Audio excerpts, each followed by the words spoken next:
BSA W336 clutch mechanism. I'll just show you exactly what's what as the drawing. It's a single spring clutch. First of all, we've got the clutch sleeve number 15308, single spring, the lock nut, 26 TPI I think it is, threads per inch.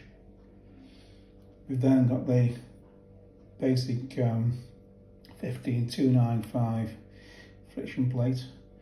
We've then got the driving plate, which is 15297.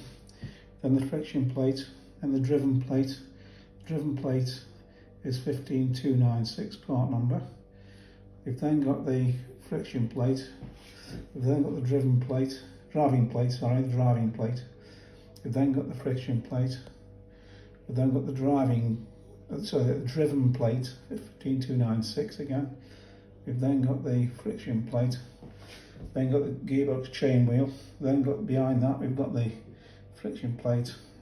We've then got the sleeve and the gearbox sleeve, 15297 sleeve plate.